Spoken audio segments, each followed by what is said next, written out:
Odysseus' wiles. Later in the story, looking back, Neoptolemus realizes that although he survived, he is nevertheless wounded through a self-inflicted wound. And as Behr characterizes it, he says, the malaise he suffers is that of moral injury, which he self-diagnosed and describes in these timeless words, quoting from Odysseus then. All is discussed when one leaves his own nature and does things which misfit it. So the misfitting deed in this case is that of killing another human being, which even when done within the context of war, remains murder, and leaves an indelible imprint of moral injury upon the one who committed the act, even when done for a higher cause, and which is not only not wiped clean, but is exacerbated when it's defended in the name of a just war, as Robert Behr demonstrates so forcefully. So that's what he does with Sophocles' play Philoctetes. But there's another lesson to be learned from the Greek poets, another way in which a human being might be killed from within. And this again is taught to us by Odysseus. Although he, ever cunning, he avoids the danger of this particular death. It's exemplified for us in his decision not to remain with Calypso, to live the untroubled life of an immortal god, to live as a god with gods, and so transcend his human nature. He chooses not to stay with Calypso, but he prefers instead to return to Penelope, to live as a human within human society, with all the vulnerability, tribulations, and the certainty of death that this entails. So what could possibly justify that decision to leave Calypso and return to Penelope? What gives value, or what value is there in weakness, suffering, and ultimately death? What value is there in that he would choose that rather than to stay with Calypso? Now, Martha Nussbaum raises this question in a really interesting essay that she wrote called Transcending Humanity. She accepts that choosing the life of a god is indeed desirable and an intelligible choice, because such life would not suffer from any of the constraints that make human lives transitory, limited, precarious, and often miserable. Moreover, following alongside that negative motivation, there's also the positive attraction of transcendence itself. So we've got in the philosophical tradition, going back at least as far as Xenophon's, a position which held that the sole activity of a divine being was thinking. And so Plato and those who followed him maintained that the highest and the most proper activity for human beings is philosophical contemplation. And although he would say, although we might resemble the lower forms of life, and although it might seem that we live in subjection to nature and fate, there's part of us, Plato teaches, that is divine, immortal, intellectual, unitary, indissoluble, ever unchanging, as he puts it in the Phaedo. And it's this rational element that must govern the rest of our being, thereby securing us from all the vicissitudes of fate and bodily life, all the troubles or the trials or the illnesses we will inevitably come into because we're embodied. Similarly, the later philosophical tradition based of the Hellenistic period, with the possible exception of skepticism, they offered, the philosophical schools of late antiquity were really kind of like the Christian church in that they offered a way of salvation. They offered various techniques based on the domination of reason and the formation and shaping of the person. Their claim was to be the art of life, and to assert that they can do more than any other source of logos, in healing and governing the soul. And so in contrast to superstition and popular philosophy, where the outcome is always uncertain, true philosophy in that period claimed to remove the element of darkness and uncontrol from human life, making tihi, fate, subordinate to an intelligible and intelligent technique, craft, or art. And so it would offer its adherents the possibility of a godlike life. So there is all of this, and there always has been, this desire for transcendence and this claim to be able to offer us a logos which helps us escape from the vicissitudes of life. But Odysseus didn't stay with Calypso. He chose, rather, to return to his mortal bride. To have remained with Calypso would have brought Odysseus' story to an end. He would no longer have had the opportunity to demonstrate the virtues and achievements which are characteristically human. He would no longer have had the opportunity to fall in love. Because even when the gods, the Greek gods of mythology, even when the gods fall in love, they fall in love with humans, mortal humans. So the Greek poets, according to Martha Nussbaum, understood the fact that, as she quoted her, part of the particular beauty of human excellence is its vulnerability. Despite all of our attempts to try and avoid it, this is what constitutes human excellence and human beauty. It's vulnerability.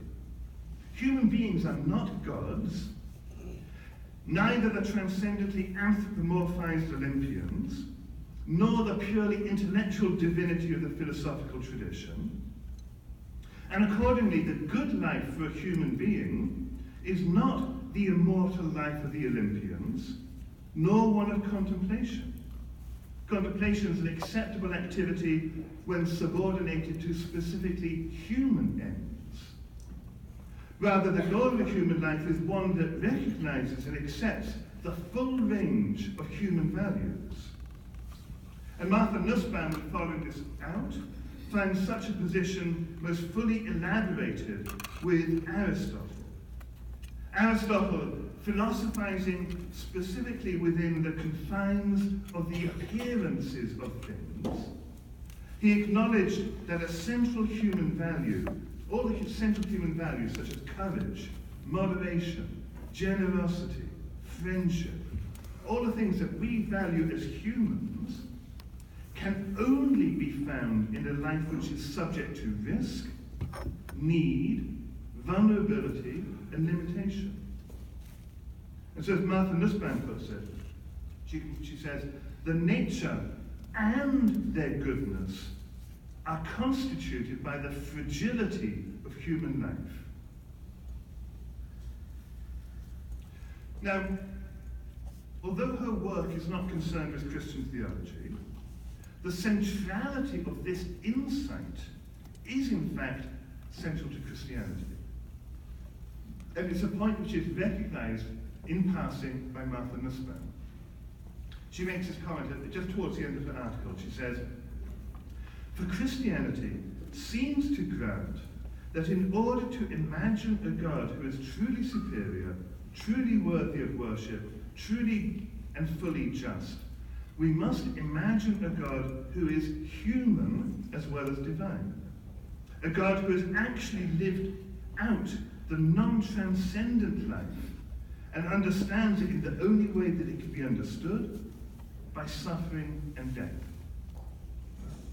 So the life and death of Christ within this world not only endorses the value of the human situation, but it in fact refocuses and holds our attention on the world in which we live. But what is involved here is more than, in Nussbaum's words, a thought experiment, which concluded that a perfect being would perform intellectual contemplation. What is only imagined by Martha Nussbaum is a key conviction of Christian theology. The key conviction being that through a death, witnessing to Christ, Christians attain to the full status of being human, a son of God, in the crucified and risen Son of God. So what I want to do, having explored the idea of moral injury and how it's being discussed in the contemporary philosophical field by Martha Nussbaum and Robert Meagher and others, is now to turn back to a specific figure in early Christianity to see how he explores all of that, the vulnerability of what it is to be human, and the necessity for that vulnerability in order for us to be human. And the figure, of course, is one I've lived with for some 20 or 30 years, much to the annoyance of my wife. She thinks she's got to take a place for him at every dinner time because he's such a presence in our household. And that is St. Irenaeus of Lyon. I would argue that no one, literally no one in the Christian tradition has thought through all of this more fully or more better than Irenaeus living at the end of the 2nd century. He really can be called the first father of the Christian tradition.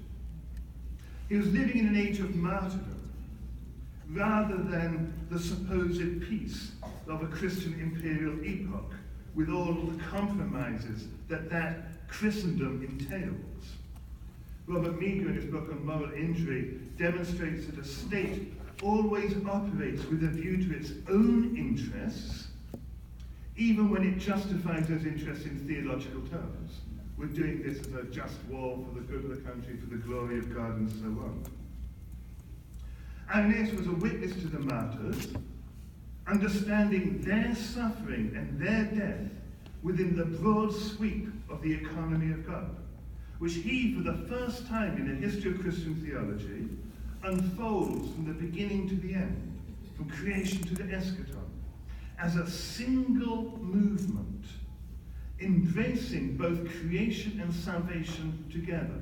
For him, it's not as it often is in modern popular theology, where creation is plan A, we mess it up, and God has to respond with the work of salvation in Christ, which effectively makes Christ plan B. It doesn't work like that. Okay, so he holds it together as a single economy, holding both creation and salvation together, to see in the death of the martyrs not a defeat or a victimization, but rather a witness to the creativity and the salvific work of God brought to perfection in this specific witness. But before we turn to Irenaeus, look at the first quotation on your sheet. I've all got the quotation sheets in front of you. From St. Ignatius of Antioch, writing at the beginning of the 2nd century. He's on his way to Rome to be martyred. There are more sheets available if others don't have them. They're at the edge of your table if you pass them along. On the edge of the tables. Okay, so he's on his way to Antioch to be martyred, from Antioch to Rome to be martyred, and along the way he sends letters to the various Christians he met, and then a letter to the Christians in Rome to prepare them for his coming. And basically what he says to the Christians in Rome is, whatever you do, don't interfere with my coming martyrdom. You know, don't try and bribe the judges to get me out of my martyrdom. Yeah? Don't try and hold me to this life. So he says, quotation number 1, birth pangs are upon me. Suffer me, my brethren. Suffer in the sense of allow. Suffer me, my brethren. Hinder me not from living. Do not wish me to die. Suffer me to receive the pure light. When I shall have arrived there, I shall become a human being. Suffer me to follow the example of the passion of my God. Okay. The terms are completely upside down to the way that we would tend to think. He's not yet born. Birth pangs are upon me. He's not yet living. Hinder me not from living. Do not wish me to die. Do not wish me to die by trying to get me out of my coming martyrdom. Yeah? So his martyrdom is his birth. He's not yet living. It's a birth into life. And he's not yet human. when I shall have arrived there, I shall become a human being. So he's not yet born, he's not yet living, he's not yet human. All of this will be accomplished in his martyrdom. Only by willingly suffering death in confession of Christ, who himself willingly embraced the cross. So Christ showing us the free, self-sacrificial love that is the life of God himself, that is God. Only by following this is Ignatius able to be born into life as a human being. I've argued elsewhere, and I've given many talks on this, that the background for this vision lies in the interplay between Genesis 1 and the Gospel of John. That's very clear from the opening words. Genesis and the Gospel of John open in the same phrase. In the beginning, in the beginning. John's playing off Genesis in his Gospel. Genesis 1, chapter 1, begins by God speaking everything into existence by a divine fiat in the imperative. Let it be, fiat. Let there be light, let there be plants, let there be all these different things. Let there be, it is as good as done. And having done all of those works, spoken everything into existence by a divine fiat, God does something very different. In Genesis 1:26, he says, let us make a human being. Yeah? It's no longer in an imperative, it's a subjunctive. It's the only thing which is said to be God's own work. Everything else is simply, let it be, let it be, let it be. It's good, it's done, next day, next day, next day. Having set the stage, having set the background on the stage, God now begins his own particular work, the only thing for which he's said to take counsel and deliberate. This is what his work is. Let us do this. It's his project. Let us make a human being. It's a project. It doesn't say let there be a human being. Let us make a human being. It's a project. And I would argue it's not finished, it's not completed, it's not perfected until Christ is on the cross in the Gospel of John. When Christ says, tetelestai, it's finished, it's brought to completion, it's perfected. And just before that, Pilate says, behold the human being. So your scripture opening is, let us make a human being, and it closes with, behold a human being. Here, it's finished, it's done, it's brought to completion. Let it be. He says, let us make a human being. Everything else in creation, he says, let it be. It is as good as done. The only thing which is said to be his work, he uses a subjunctive, let us make a human being. And in fact, we're the ones who've got to give our let it be. Yeah, we're the ones who've got to use the imperative, let it be. Not my will, but thine be done. Christ, Mary, each and every one of us, Ignatius, so that we can indeed be brought into the fullness of being human in the way that Ignatius talks about it. So having come into existence in this world through no choice of our own, there's a line in Dostoevsky's book, The Possessed, where Kyrillos says, nobody asked me if I wanted to be born. We think we've got freedom, and we think freedom consists of being able to choose between tea and coffee. But nobody asked me whether I was born. I've got no choice about the matter. I've been thrown into an existence in which, whether we like it or not, we're going to die. I love being in parishes and young people's gatherings and talking like that and say, yeah, no choice about the matter. You're thrown into existence, an existence in which whatever you do, you're going to die. It sucks. Basically, you're as good as dead already. Yeah? Which is why life and death is completely turned around, that quotation from Ignatius. He's dead. We're all dead. The only way he's going to come to life is by following Christ, by being born, by taking up the cross, and so on. So we're thrown into an existence which, whether we like it or not, culminates in death. Yet Christ ascended across, manifesting the life of God, that we too often say in our popular language, popular theology, that Christ has destroyed death. How often have you heard that said? Has he? How many people here are not going to die? It's not so simple. The language, in fact, of the New Testament is that Christ has destroyed the power of death, which is the fear of death, which has held us captive. Yeah, it's not that he's destroyed death, he's turned it inside out to make it his own tool, destroying death by death. He's destroyed the fear of death, which has held us captive, subject to our passions, subject to lifelong bondage. So having ascended across to destroy the fear of death, we now have the possibility of freely choosing, just like Ignatius did, to be born into life. Not just to come into existence in a mortal existence, as we've all done. We've got the choice of following Christ, taking up the cross, laying down our life in self-sacrificial love, to be born into life. And then the very ground and existence of that life that we then begin to live is this free, voluntary, self-sacrificial love, which is nothing other than the very being of God himself. And in this way, we become human. Okay? So that's the sketch. That's what's behind Ignatius' statement in quotation number 1 on your sheet. It really challenges us to think otherwise than we tend to think about life and death. What time is it? Yeah, we've got time. I'm fully persuaded that our biggest challenge today is the fact that we do not see death. Yeah, and I'm sure it affects each and every one of you in the work you do. We do not see death.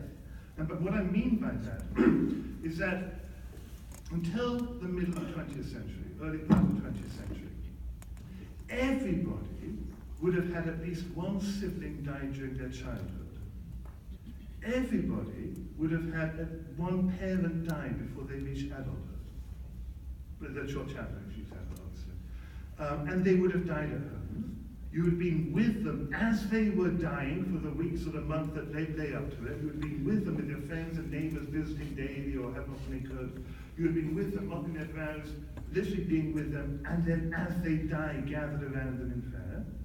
You would have had their bodies at home for a few days thereafter, laying them out, washing them, saying prayers over them, with friends and neighbors coming around to keep vigil with you. You would have then taken their body from your house to the church to commend them to God, and then entrust them to the earth. That's the liturgy of death I'm talking about. And you would have seen that probably every month, every 2 months, between your family, your neighbors, your village, the place in which you live. You would have seen that all the time. Today, when somebody dies, in fact today there are really only 2 ways in which you can die. And that is either by accident or in hospital. Yeah? If you die peacefully at home on your bed, the police have to come to investigate what happened. Yeah? You know, what happened? Has there been some kind of foul play going on? So either by accident or in hospital, and actually in hospital you can't die, you've got to be killed. Yeah? You can be kept alive indefinitely, the machines have to be switched off. Okay? I'm not getting into the question of euthanasia. You know, life is finite, it does come to an end, and at the point at which the doctor has to help that person die, no doubt about it, but today, you know, the matter of switching off the machine at a due point. When the person dies, the family and the body are removed as quickly as possible. You know, allow a bit of time, but you don't want to become morbid after all, do you? Then the body is taken to the funeral, the morticians, to be made up to look beautiful, then placed in a funeral home under pink lights so that you walk away making a comment like, I've never seen them looking so good. Although actually today people are more than increasingly avoiding that step. I was talking to an undertaker where he said that somebody had called him up and said, you know, my mother's died in such and such a hospital, will you take the body, get the body, cremate it, and then tell me when you're done? Yeah? So no involvement at that point. And then what we do today, the general Western practice is we gather together without the body at a later time in order to celebrate their life. Yeah? Just think how anomalous it's become. We live all the time as we live for the body. Yeah? Exercising, healthy, clothes, whatever. We spend a whole time living for the body and assume the person died and say, well, the body wasn't really them anyway. Let's celebrate their mortal soul. Now they're playing golf with God 365 days a year. Celebrate their life without the body being there. So our whole relationship with death has completely changed over the last 50 years. Everybody from the beginning of the world onwards, in whatever culture, had to deal in an immediate way with death until the mid-20th century West. I would say that's the biggest change ever in human existence.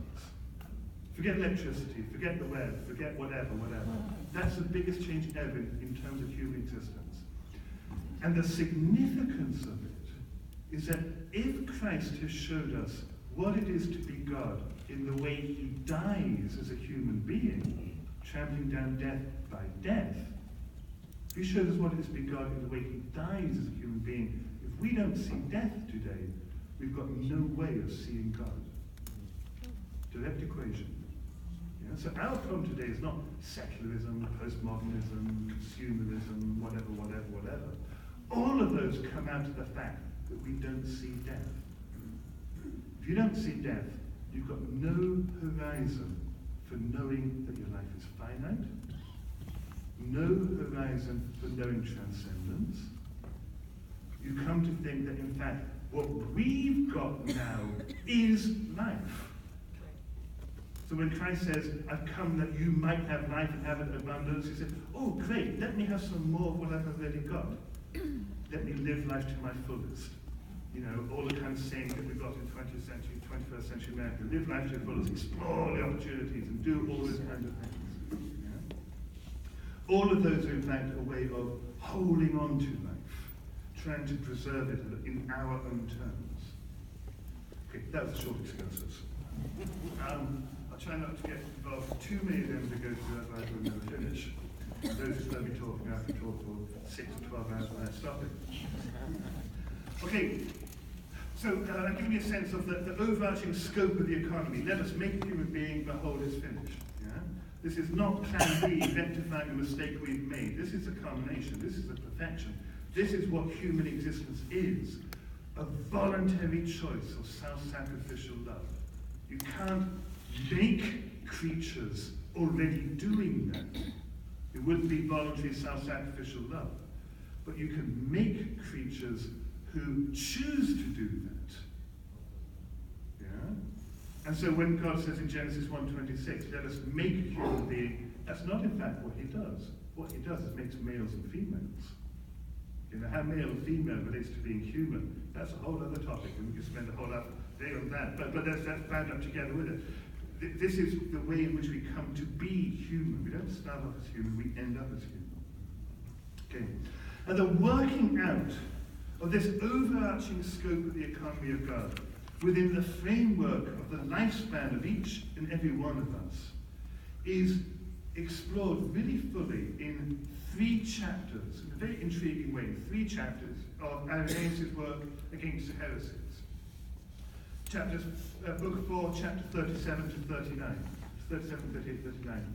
Usually when I talk about Irenaeus, I focus on other chapters, so it's nice to be able to do this one here.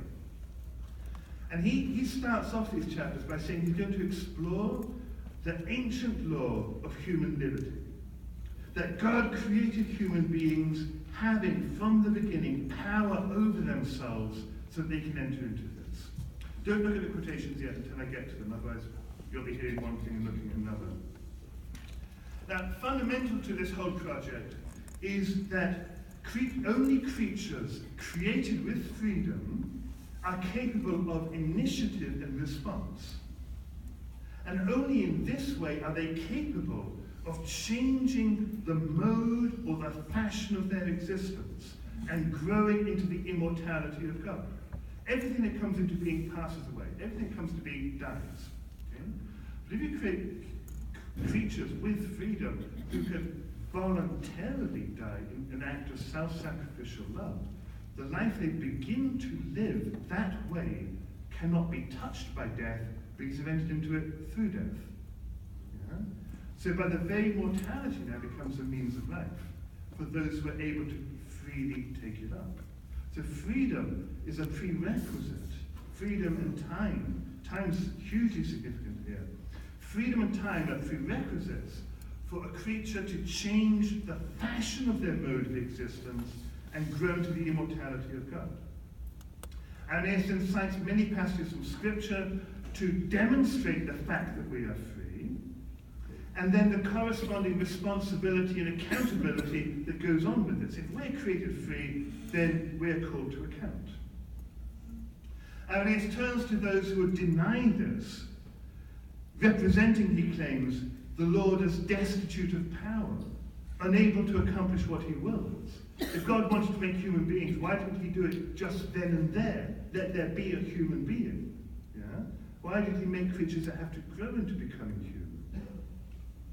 And he draws out this problematic in the form of a question. So quotation number 1, he says. Quotation number 2, sorry, we've got 2 now. But they say, that they are his opponents, the Gnostics.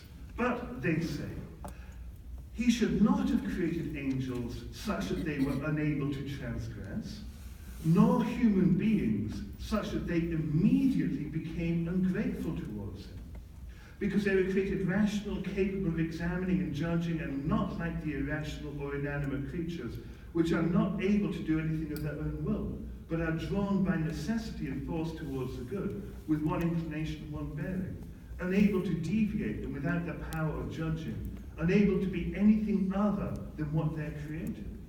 So no, he should have created us to be what it wanted us to be and be done with it. Why go this whole circuitous way of getting there? Had this been the case, Irenaeus replies, it wouldn't have benefited either human beings or God.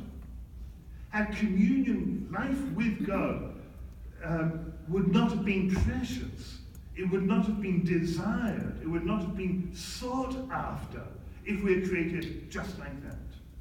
It would only be by nature and not the result of a proper endeavor, care, or study. And as such, it would be misunderstood, he says. No pleasure would be found in it. We only take pleasure in that which we work after. Irenaeus then continues by quoting Christ's words about the violent take the kingdom by force. Paul's exhortation that we are to run the race, to emphasize the need for struggle, on the grounds that endeavor heightens the appreciation of the gift. As he puts it, as it lies with us to love God the more, the Lord has taught and the apostle has handed down that this will happen with struggle, for otherwise this our good would be unknown and not be the result of striving.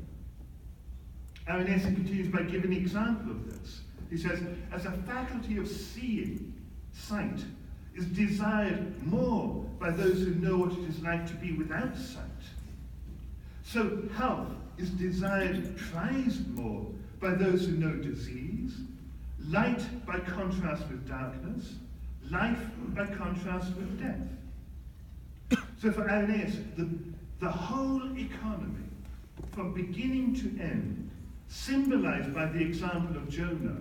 Look at his book 3, chapter 20. Really, really interesting use of Jonah.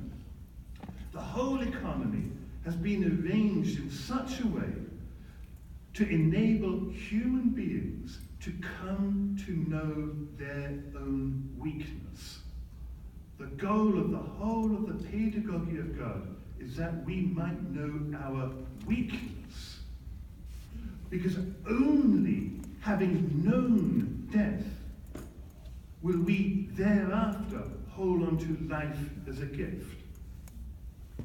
And I can tell you as much as I can, I'm blue in the face, that you've got life as a gift. But we all think, no, life is mine. Yeah? We know it, intellectually we know it's a gift, but we still think, what am I going to do with what I've got? The only time we finally know it's a gift, in our guts and not just in our head, is when it's taken away from us. Yeah? So actually death becomes the supreme pedagogic moment. Yeah? For a God whose strength is made perfect in weakness, not in strength. When I'm weak, then I'm strong. When I'm dead is when God can be the creator. Because at that point, I stop trying to work on myself. A little later, Irenaeus develops this analysis by contrasting two different kinds of knowledge. There's a knowledge, he says, on the one hand, which is gained through experience. Just like I was talking about death being experienced in the guts. On the other hand, there's a kind of knowledge which is only gained through hearsay. I can tell you that Paris is a capital of France. We don't have to go there. It is, he points out, only through experience that the tongue comes to learn the knowledge of bitterness and sweetness. You cannot tell somebody what sweetness is like.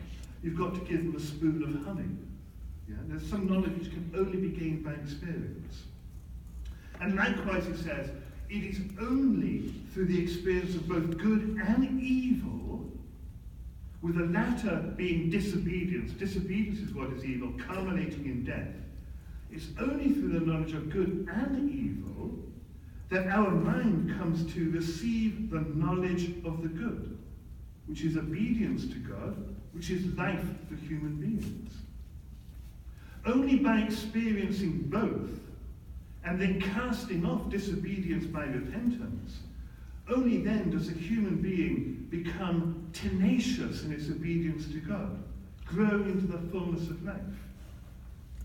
The alternative to this, Irenaeus says in a really dramatic quotation, which I'm afraid I didn't put in your sheets, just half a line, it says, if anyone shuns the knowledge of both of these, and the twofold perception of knowledge, so if you try to avoid the knowledge of both realities, and the two different ways in which we know things, by hearsay and by experience, he says, forgetting himself, he kills the human being inside. He kills the human being inside. If we try and avoid both types of knowledge through both faculties of knowledge, we kill the human being inside.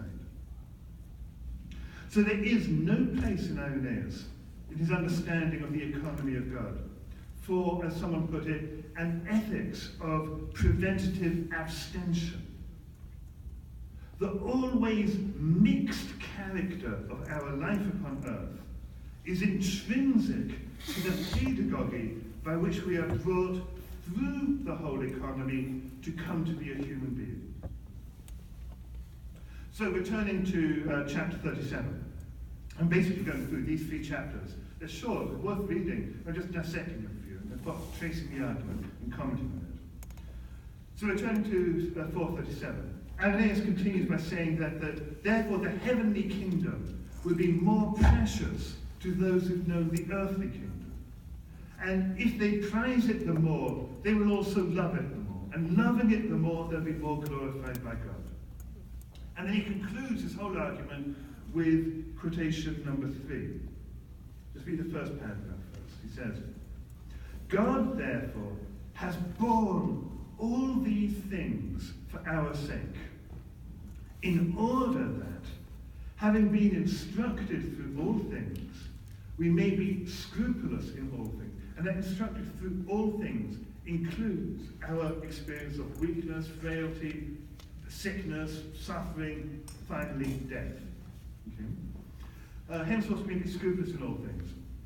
And having been taught how to love God in accordance with reason, remain in his love. God exhibiting patience with regard to the apostasy of the human being, and the human being taught by it, as the prophet says, your own apostasy shall heal you. Your own apostasy shall heal you. The whole of our apostasy, which results in death, is turned inside out by Christ's salvific economy so that that same economy and apostasy of death turns out to be what heals us and saves us. Because only when we finally die and are dead in the earth, only then do we finally admit that we are weak, and that life comes from God, and is His gift to us, and only then are we prepared to receive it, rather than think it is mine to do with what as I like. Okay, we can talk more about that in questions and answers. Let's carry on through that next. He then continues by placing this particular thing, what he's just done, the first line there, within the whole economy. So he says, what we've got is basically by a line, but it's a direct continuation.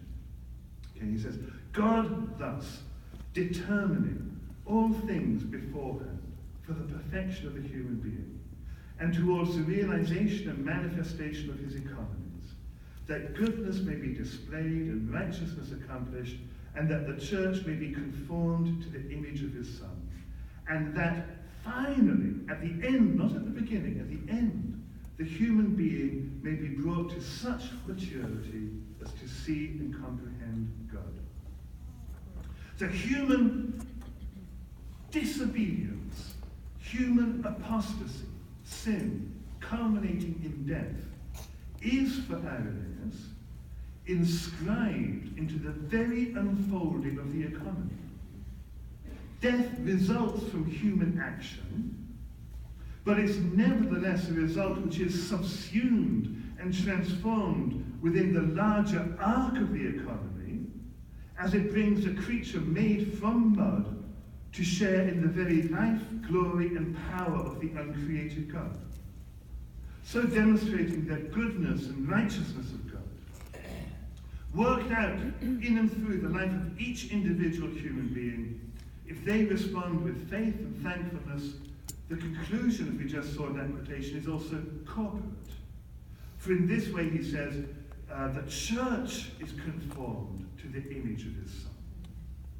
Yeah, it's not just an individual thing being worked out in each of our lives, but as it's being worked out in each of our lives, it is also the church that is being conformed to his Son. Okay, so that's book 437. In 38, book 438, he analyzes the question with which he began, but from a slightly different point.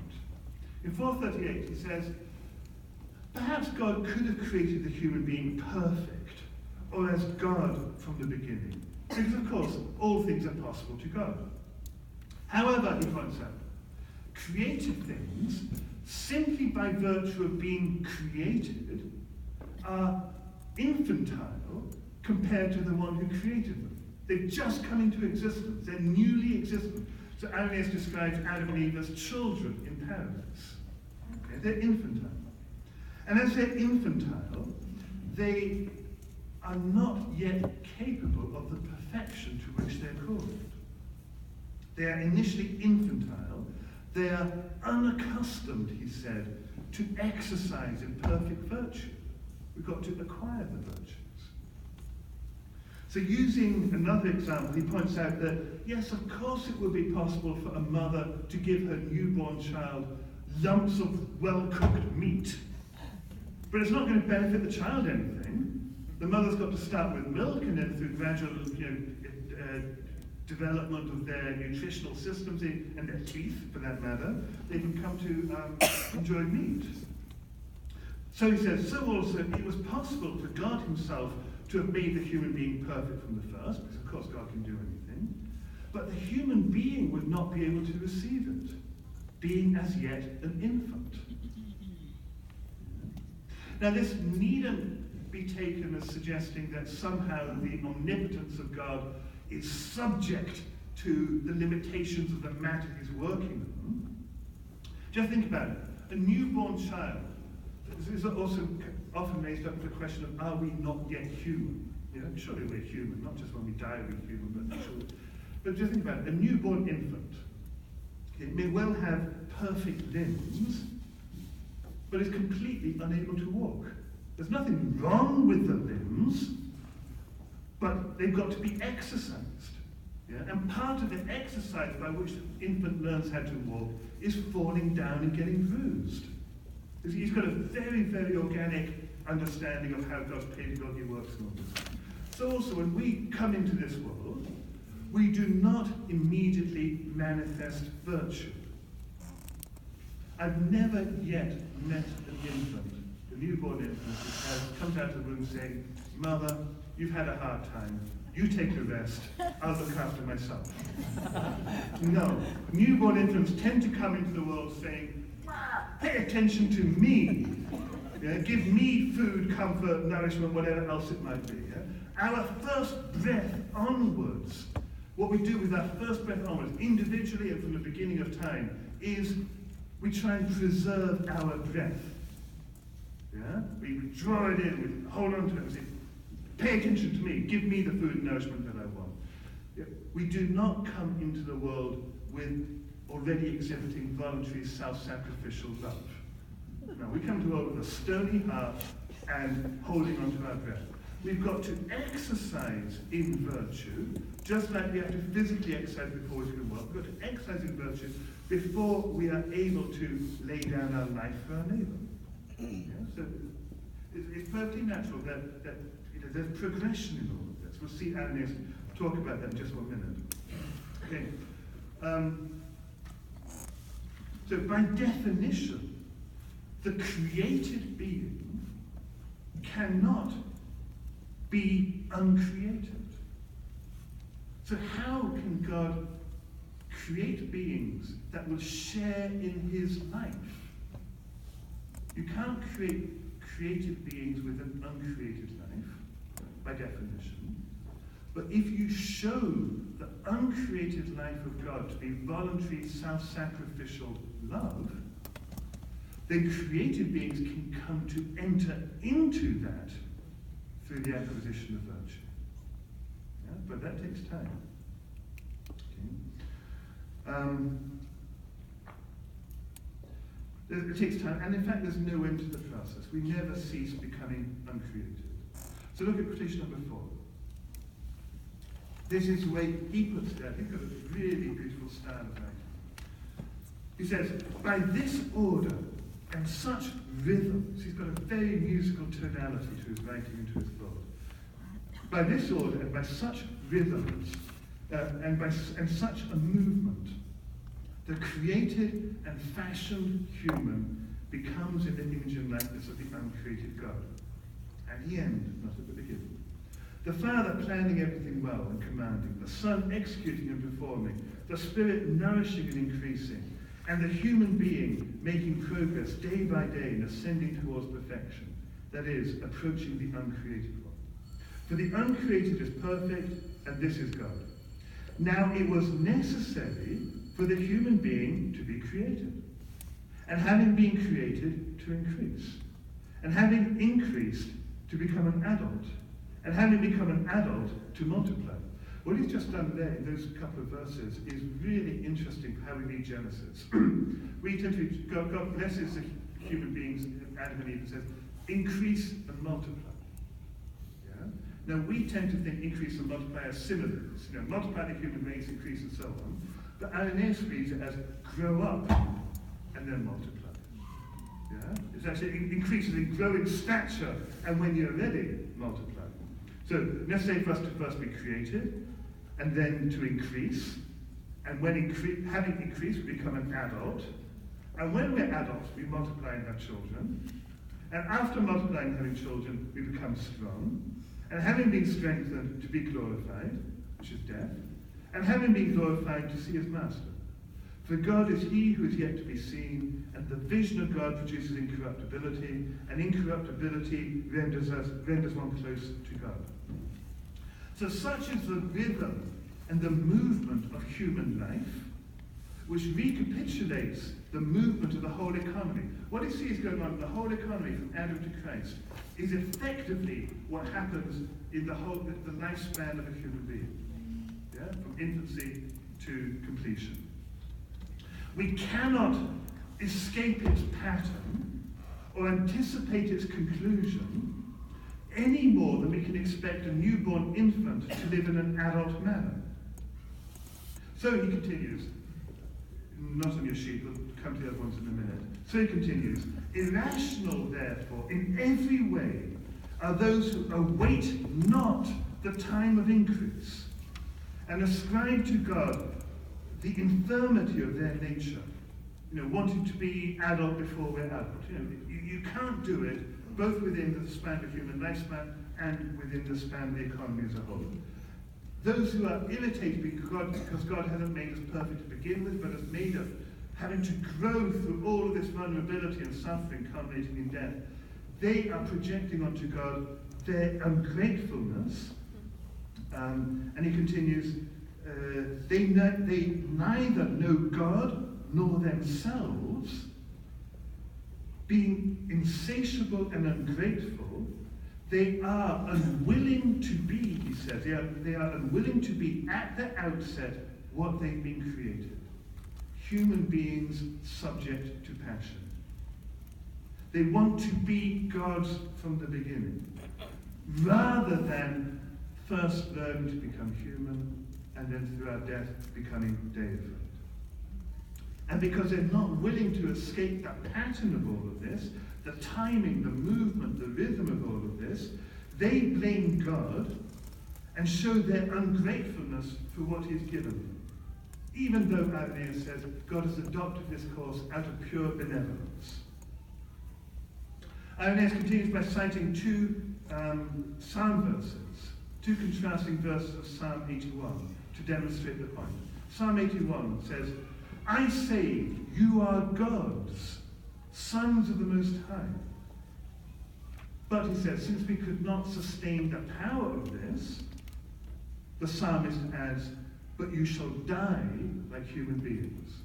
I say you are gods, sons of the Most High, but you will die like human beings. And he says, this shows forth both truths. By his kindness, he graciously gave good and made the human being self-governing like himself. But by his foreknowledge, he knew the weakness of human beings and what would come of it. Yet by love and power, he conquered the substance of our created nature, leading us to death. Okay? So he turns death inside out. He knew, giving us his power, I say you are God, Son of the Most High. No, we cannot bear it to begin with, but you will die like human beings, so that through dying like human beings, you in fact become God's sons of the Most High. So Irenaeus concludes with one really intriguing passage, creation of the family. This is how he concludes Book 4, chapter 38. He says, it was necessary, first, for nature to be manifest, after which, for what was mortal to be conquered and swallowed up by mortality, the corruptible by incorruptibility, and for the human being to be made in the image and likeness of God, having received the knowledge of good and evil. Having received the knowledge of good and evil. Now that's a direct quotation from Genesis 3:22, which is God's response after Adam and Eve ate the apple. We all know the story about the serpent tempting Eve to eat the apple, looks good to the sight, Eve passes it on to Adam and so on. The serpent was saying that God told you not to eat it because he didn't want you to share in the knowledge and so on like that. And then God comes along after they ate it and says, so you've become like one of us, knowing good and evil. Too often we read that as almost ironic words by God. So you think you've become like one of us by knowing good and evil?